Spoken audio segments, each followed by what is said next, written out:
Hey guys, how's it going? This is Natnator. Welcome back to your weekly dose of creepypasta. Sydney Life Update, Lockdown 2.0 has been extended, and I've not left my apartment in about a month. Work has mostly been unaffected as I'm working from home full-time now until things clear up again. I hope you're all staying safe out there, as I'm sure not everyone has had it as easy as Australia has. Now, it's that lovely time of the video where we thank the people who give me the motivation to continue these uploads through everything. The members of the Coven over on Patreon. Shoutouts as always to the Disciples, Tiffany, Subscribe SoundCloud, Backwards D-Dog, Ali G, Vera Ohio, Sylvia Kirschbaum, Jelly, Jim Jam Bonks, Seth B. Myers, and Amberly Perry. I miss the sun, and I love you guys. Keep on keeping on. Now as always, turn out the light, get comfortable, and let the story begin.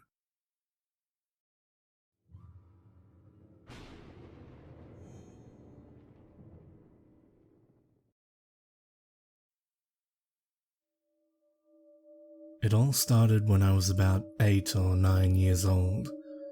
Actually, I guess it may have been earlier, but that's around the first memory I have of it. See, I've had sleep paralysis for as long as I can remember, although it is rare now that I'm an adult. Most people that I've told about this have assumed I'm just scared of the dark or have bad nightmares, but that's not it. Although I am and I do, haha.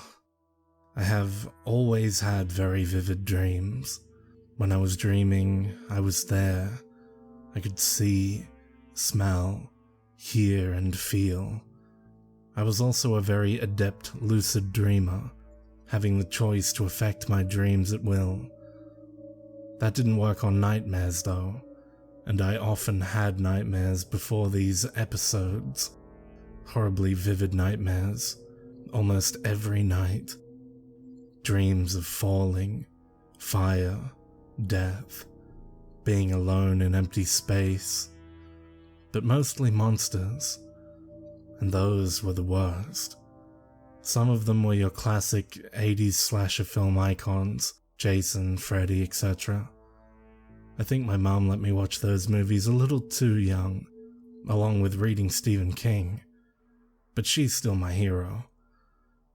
Those usually involved running and hiding while being in a strange place, usually creepy abandoned buildings or out in the woods. The monsters that didn't come from movies were way worse though. Dreams come from your subconscious supposedly, so I guess somehow my mind created them, although as a child it seemed like they were from the depths of hell.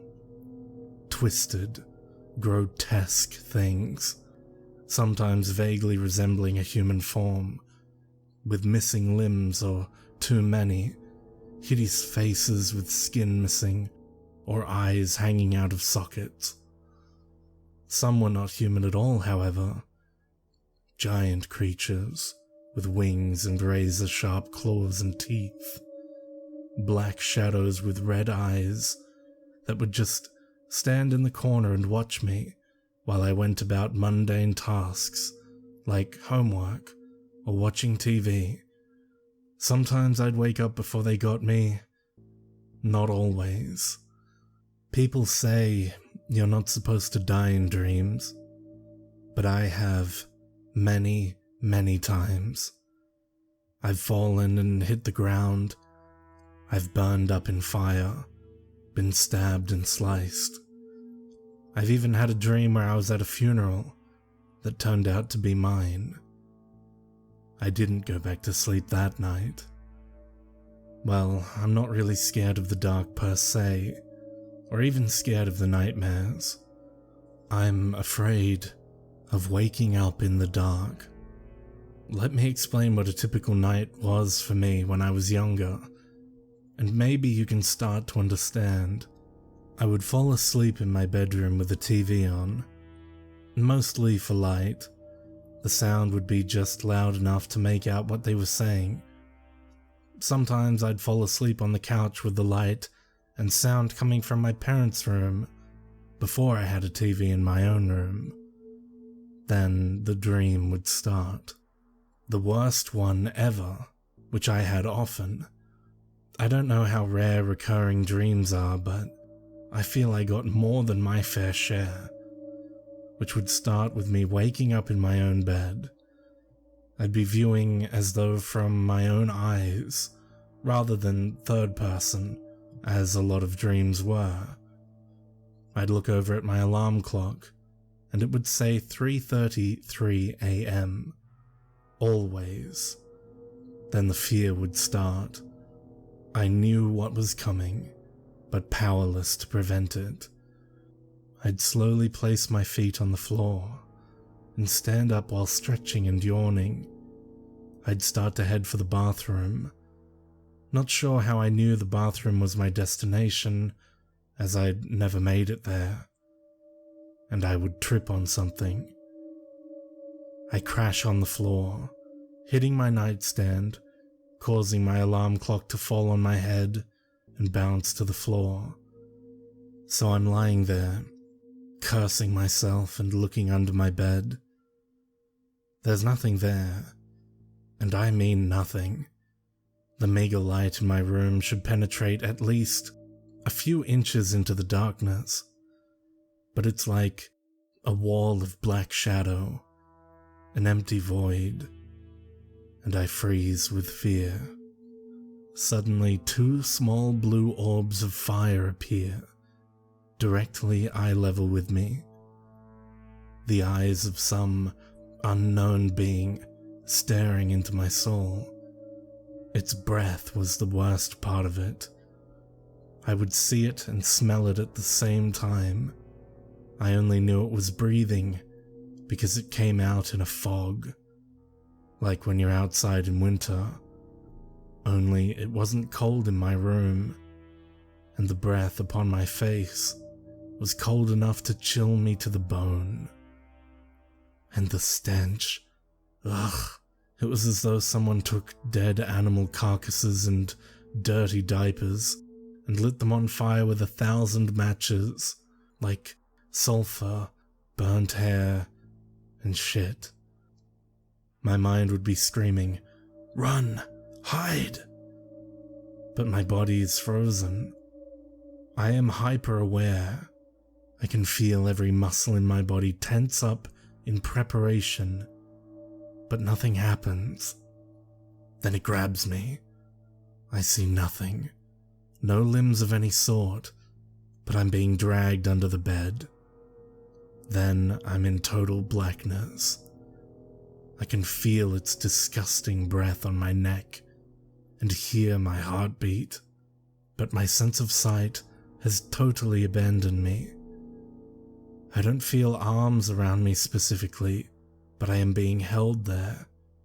It feels like someone has wrapped a blanket made of flesh around me, but it is stronger than I am and holds me completely still. Then I feel its tongue slowly lick from my neck to my ear, as though tasting my fear. In a voice I can only describe as broken glass soaked in blood, gravelly and grating, but wet. It whispers, "What do you like about playing under the bed?" And that's when I snap out of it. I struggle and fight, swinging my elbows and kicking my legs as hard as I can, eventually loosening the creature's grip, and I would wake up. Here's where the real fun begins. I would be completely frozen, sometimes to the point where I couldn't even open my eyes. Sometimes that would be all, just frozen for a minute or two, then I'd snap out of it. I'm getting a little freaked out even writing about it. The memories are that vivid as it comes out. Other times, the nightmares followed me. I remember once I was laying there, frozen, trying to force my eyes to close, when I heard that same thick, gravelly voice say, "Come back under the bed. The games were just starting." I couldn't turn my head to look toward the sound. Not sure I would have even if I could, but I could feel its cold breath on my ear. I guess I must have screamed, although I don't remember doing so, because my mum ran into the room and turned on the light. I swear I saw a shadow out of the corner of my eye melt into the floor, heading back under the bed. She checked, assured me there was nothing under the bed. I still don't know what to believe. According to therapists and counselors I've talked to, I was experiencing visual and auditory hallucinations common to sleep paralysis. They don't know how real it was, though. When I would wake up in bed, once able to move, I would jump off my bed, making sure to stay well away from the edge, run to my parents' bedroom, and crawl into bed with them, sadly until I was about 14. Oftentimes, though, I wouldn't wake up in my bed, as I'd fallen asleep. Sometimes after that specific dream, I would wake up on the floor next to my bed, which was the worst, especially if the paralysis kicked in, which was often. I've woken up on the couch, on the floor in my parents' room, on the kitchen floor, in the empty bathtub, even once on the porch. On these occasions, I would sometimes find scratches and cuts on my body. Often small, although once I had a 6-inch gouge across my rib cage, still have the scar. The therapist said this was due to sleepwalking and running into things. My grandmother had a very different view of things. I loved my grandma. She definitely wasn't your regular sweet old lady. My grandmother had a deep appreciation for the occult. When I told her about my dreams, she crossed herself and did that weird little evil eye hand gesture. I asked why she was freaking out. "My dear, 3:33 is a time of evil," she explained. 3 is a number of Satan. 3 a.m. is the witching hour, dear, when the veil between realms is thin and reality can be warped. It was more likely that it was an actual demon trying to drag you to the underworld. You are lucky to have survived the attacks." She also told me that I wasn't sleepwalking, as the therapist suggested, but actually in another, I guess you'd say, alternate plane or dimension, or even the underworld. We always thought she was a little crazy, but now I'm not so sure. I wish she was still alive to help my family.